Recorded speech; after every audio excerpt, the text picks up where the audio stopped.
Marjorie, welcome to the podcast. Thanks for coming back. I want to start because I was really chuckling at a social media post you had where you've got this bar up on the ceiling and you're doing these pull-ups.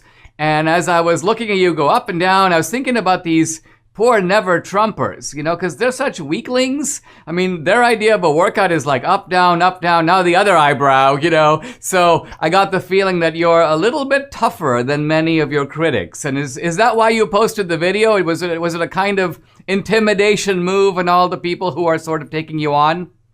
No, I really didn't intend for it to be an intimidation video. We're here so late. Nancy Pelosi doesn't seem to understand how to run a calendar or a schedule. And so that night we were here till 2:00 in the morning voting.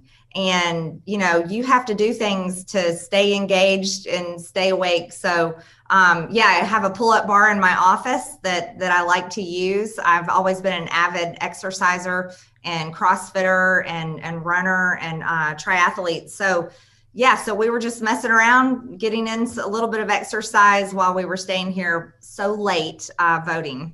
Now, you're talking about Nancy Pelosi and her incompetent schedules. There's an article in The Hill by Scott Wong, and he's Marjorie Greene's delay tactics frustrate GOP. And what he seems to be saying is that you've got a lot of time on your hands, and you're using that time to kind of gum up the works and call for all these adjournment votes. And it's really kind of amusing because they quote a GOP, Tim Walberg, a Michigan Republican, who claims that you're keeping him up late. He goes, rather than going to bed at 9:30 tonight, it's going to be 10:30 or 11:30. So evidently they're accusing you of using the time on your hands to take a little bit of revenge on these people who stripped you of your committee assignments. Is that your goal? Or if not, what is your goal? No, it's not revenge. I'm outraged at the Democrats' agenda. They've got this $1.9 trillion blue state bailout that is nothing but a woke progressive nightmare. Less than 9% actually goes to COVID relief. We've got gun control bills coming this week. We had the Equality Act, which ruins and completely destroys women's sports, women's rights, and religious freedoms. We had the defund the police bill last week, which was just atrocious. For me, I'm outraged. I'm a regular person. I'm not a member of the swamp and have no interest to be. And, we have floor procedures that we can use. Every single member of Congress can use. So what I did is I called for a motion to adjourn. And I specifically told the Democrats, I'm making this motion to adjourn so you can have a little more time to think before you vote for something like HR 1 that federalizes our elections, or before you vote to defund the police while you run around and are just happy about your Capitol Police protection from the QAnon invasion. And so, no, I'm using actual tools that every single member of Congress can and should use because the Republican voters and American people are disgusted at what's happening here. I'm not someone, they took me off of my committees, but Republicans are useless on committees and they all talk about it all the time. They all talk about how their ideas are not heard, their amendments are not added. It's a complete waste of their time. They spend hours on Zoom calls on these committee meetings. And so I made a motion to adjourn because a motion to adjourn actually stops Congress. And if everyone votes for it, it will stop Congress for the entire day. It ends everything. And if anything right now, with Nancy Pelosi's woke, progressive, communist agenda, we should be stopping Congress. We should do everything possible to stop Congress. But here I had Republicans complaining because they had to get up out of their chair from their desk and walk down to go vote on my motion to adjourn. And then we have Republicans complaining that their Zoom call got interrupted, where they were probably telling their constituents or their Chamber of Commerce meeting or maybe their donors how they were fighting back and doing everything they can do to stop the radical Democrat agenda, but yet they're upset with me because they have to actually stop and, go down there and vote for a motion to adjourn.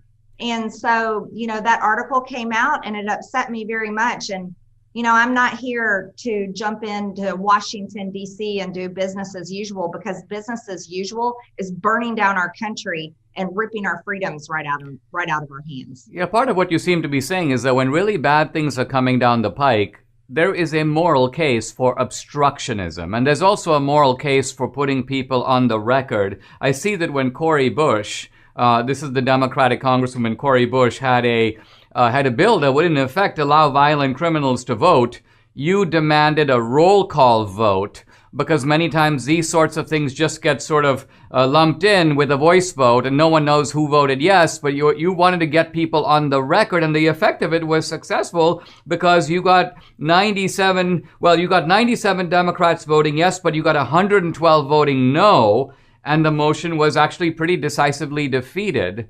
We had 310 no's and 97 yeses. That was the total. Right. We had Democrats actually vote against Cori Bush.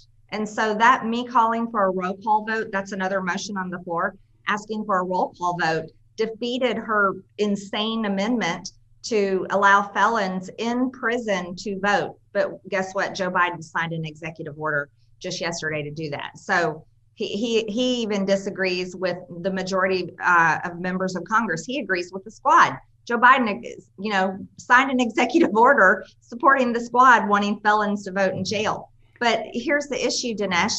We should be doing everything we could. Even though we're in the minority, Republicans should be fighting back with every tool that we have in our playbook, every single way, because what they are doing and what's coming so fast is outrageous. We shouldn't be sitting here in the House of Representatives with our feet kicked up on our desk saying, oh, let's just leave it to the Senate. Let's leave it to the Republicans in the Senate to stop it. No, we should be doing everything we can here to delay, to postpone, to try to stop, try to change, to put every single person on record, which every single member of Congress should vote for every single bill and amendment. And we should be pushing that messaging out so that when these insane policies and bills go to the Senate, then the Senate Republicans have backup, because the people have been talking about it for a week or more, and it's in the media, and the media is talking about it for a week or more. And so the Senate Republicans have backup to stop these things. That's what we should be doing. But evidently, it's business as usual, and Marjorie's the bad guy for making motions to adjourn or calling for roll call votes. Now, in fairness, it does seem that when it comes to H.R. 1 or the Equality Act, that the Republicans have actually been relatively unified. I mean, with maybe one or two defections, Republicans have hung together as a team in opposition to these bad measures. Do you think that we have a good chance to take the House in next year? Because, of course, that will bring the whole Biden train to a halt. What are our chances, do you think, for taking the House and possibly even the Senate? Well, here's what I'll tell you what those that know tell me. Republicans and leadership are saying, yes, we're going to take back the House. They're saying with redistricting, we should have the ability to gain 10 seats just on redistricting alone. They feel confident that because of this really extreme, radical, progressive agenda that the Democrats are pushing so hard, Republicans believe that that is going to lead to a big win in 2022. Now, I'm not so sure, and here's why I tell you. I believe we won so many seats in the House of Representatives in 2020 because we had Trump on the ticket, and because people were so happy with President Trump's America First policies. And so they showed up and they voted for Trump, and they voted for Republicans, down ballot. And I think that's how we won so many seats. But if the American people who are upset with 10 Republicans who voted to impeach President Trump, they're upset with 11 Republicans that voted with Democrats to remove me off committees, they're upset with lazy Republicans that get mad at me because they have to actually get up and go walk to vote. When Republican voters are saying out loud, we are sick and tired of the Republican establishment.